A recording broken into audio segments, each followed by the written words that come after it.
कह रहे हैं आला सुनने के लिए। ये 50 रुपया इनाम सिंह कह रहे हैं आला। चलो भैया ये आला अभी सुना दूंगा, थोड़ा टाइम अभी थोड़ी कथा बढ़ा दूं, उसके बाद में ये छाप पूरी कर दूं। सुना के ही जाऊंगा, सबके मन की करूंगा, चिंता नहीं करो। थोड़ी कथा बढ़ा दूं। सुखदेव जी ने समझाया कि सुना उत्तरानंदन, जब ये कन्हैया पढ़ रहे थे गुरु संदीपन के यहाँ उज्जैन में, और जब ये उज्जैन में गुरु संदीपन के यहाँ पढ़ रहे थे तो एक इनके मित्र और थे जिनका नाम था सुदामा। ये सुदामा और कन्हैया जब पढ़ रहे थे तो एक दिन गुरुपत्नी ने एक बात कही है सुदामा से, सुनो आज घर पे इतना भी नहीं है जो शाम को भोजन भी बन जाए। तो कन्हैया ने जवाब दिया कि मैं सुदामा भैया को लेकर के जाऊंगा और जंगल से तोड़ करके लाऊंगा। जब ये कहा कि मैं जंगल से तोड़ करके लेके आऊंगा तो गुरुपत्नी ने थोड़े से चना बांधे और पोटली में बांध करके वो चना सुदामा को दिए। और एक बात कहिए सुदामा भैया, इन चनों को दोनों सुदामा को दिए। ये कहा इन चनों को दोनों मित्र मिलकर के बांट के खा लेना। और सुदामा वो चना लेकर के चले। अच्छा एक बात और बता दो, वैसे सुदामा ने जो चना खाए थे ये सुदामा को पता था चना जो थे चनों को श्राप लगा हुआ था। शायद किसी ने भागवत पढ़ी हो, एक देवी भागवत आती है और ये वृंदावन वाले लोग भागवत कहते हैं, श्रीमद प्रवचन पीयूष नाम से जो भागवत आती है उसमें प्रमाण ये मिला कि ये चना जो थे चना को श्राप लगा हुआ था। अच्छा कैसे लगा था मैं ये बहुत जल्दी में बता दूं, हमारे बड़े बूढ़े लोग इन्होंने शायद पढ़ा होगा, इन्हें मालूम होगा।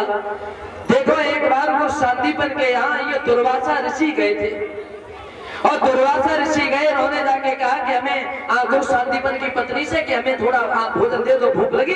तो थोड़े से चना थे, घर पे भोजन नहीं था, तो ये कहा कि आज घर पे इतना भी नहीं है कि हम तुम्हें भोजन करा दें। तो दुर्वासा लौट करके चले तो दुर्वासा के मन में एक बात आई कि कहीं ऐसा तो नहीं इन्होंने हमसे झूठ बोल दिया हो। तो उन्होंने ध्यान धर के जब देखा तो थोड़े चना जरूर दिखाई दिए आश्रम में। तो इन्होंने उस चना को श्राप दिया था दुर्वासा ऋषि ने, और ये कहा कि अगर हमसे तुम्हें झूठ ही बोलना था तो ये बता देती कि थोड़े चना हैं, बच्चों को खिलाएंगे, तुम्हें नहीं देंगे। हम इन चनों को श्राप देते हैं कि आज के बाद कोई इन चनों को खाएगा उसे दरिद्रता घेरेगी, वो निर्धन हो जाएगा। ये भागवत का प्रमाण है भैया। और जैसे अब सब लोग आते हैं अब वैसे सुन लो।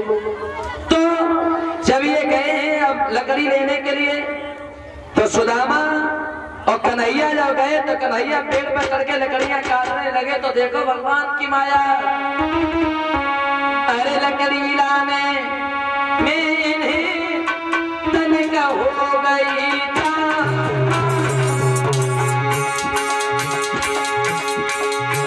और पानी भी पड़ने लगा, लौट न पाए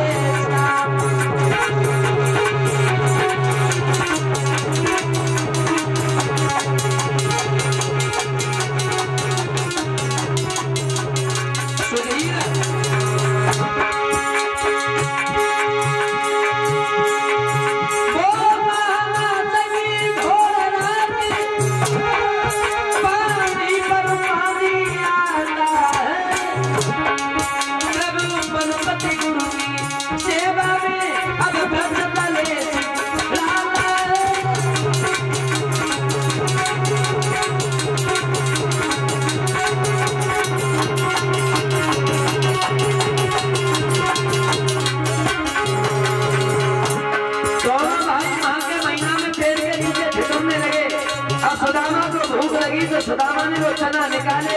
एक बार तो सोचा कि राम कन्हैया को दे देकर सोचा जाते हैं कि नहीं हम सब हो।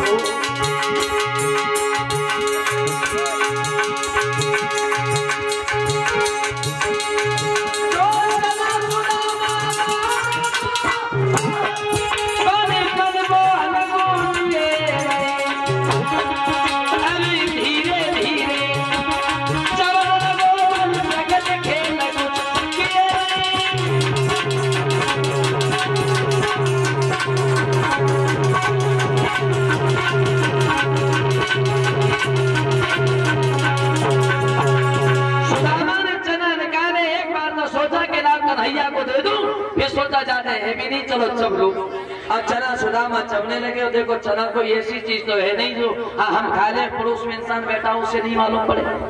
अच्छा एक बात और बताऊं, हर इंसान के अंदर आत्माएं कितनी होती है? बोले दो।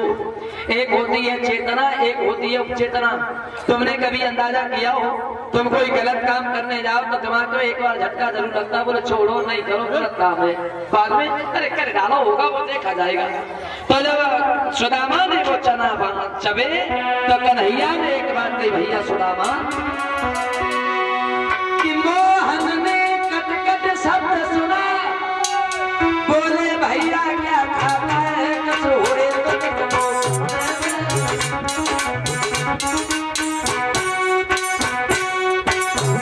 कस होए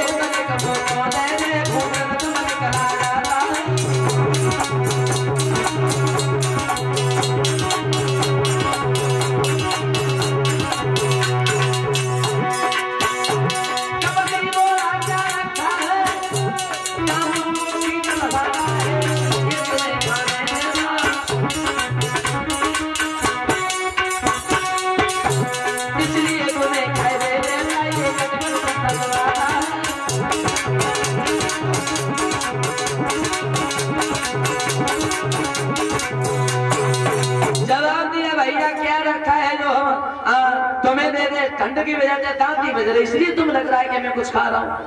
और जो ये बात सुनी तो कन्हैया समझ सब गए, लेकिन कहा कुछ नहीं। कुछ लोग ये कह देते हैं कि कन्हैया ने सुदामा को श्राप दिया, ये बिल्कुल गलत कहते हैं, ऐसा कहीं नहीं लिखा है। एक प्रमाण जरूर मिला कि जब ये लौट करके गए हैं गुरु माता के पास में, तो गुरुपत्नी ने कन्हैया से पूछा कि सुदामा ने तुम्हें कुछ खाने को दिया? तो कन्हैया ने मना कर दिया। तो गुरुपत्नी ने एक बात कही, फंस गए तुम उस चुंगल में।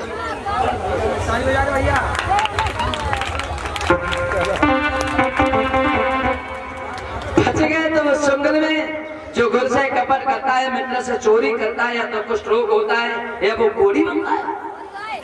और ये बात सही है भैया बिल्कुल, क्योंकि तुलसीदास भी तो लिखते हैं रामचरितमानस में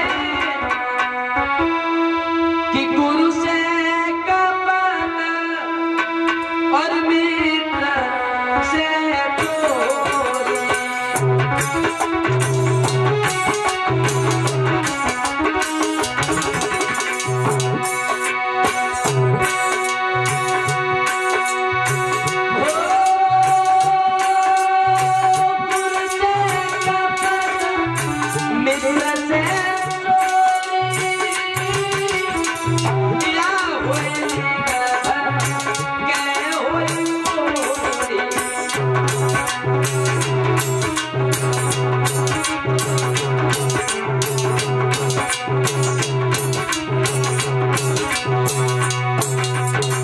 तुलसीदास ये कहते हैं कि सबसे बड़ा मित्र कौन सा होता है? सबसे बड़ा तो तुलसीदास कहते हैं रामचरितमानस में,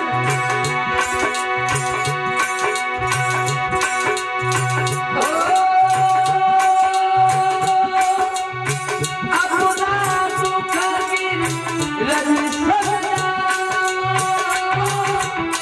मित्र का सुख रजने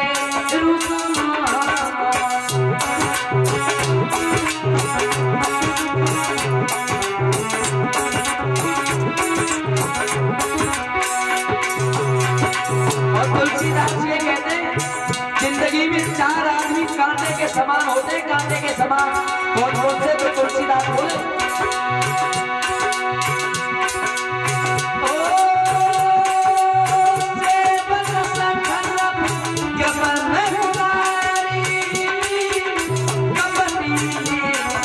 पूरा सब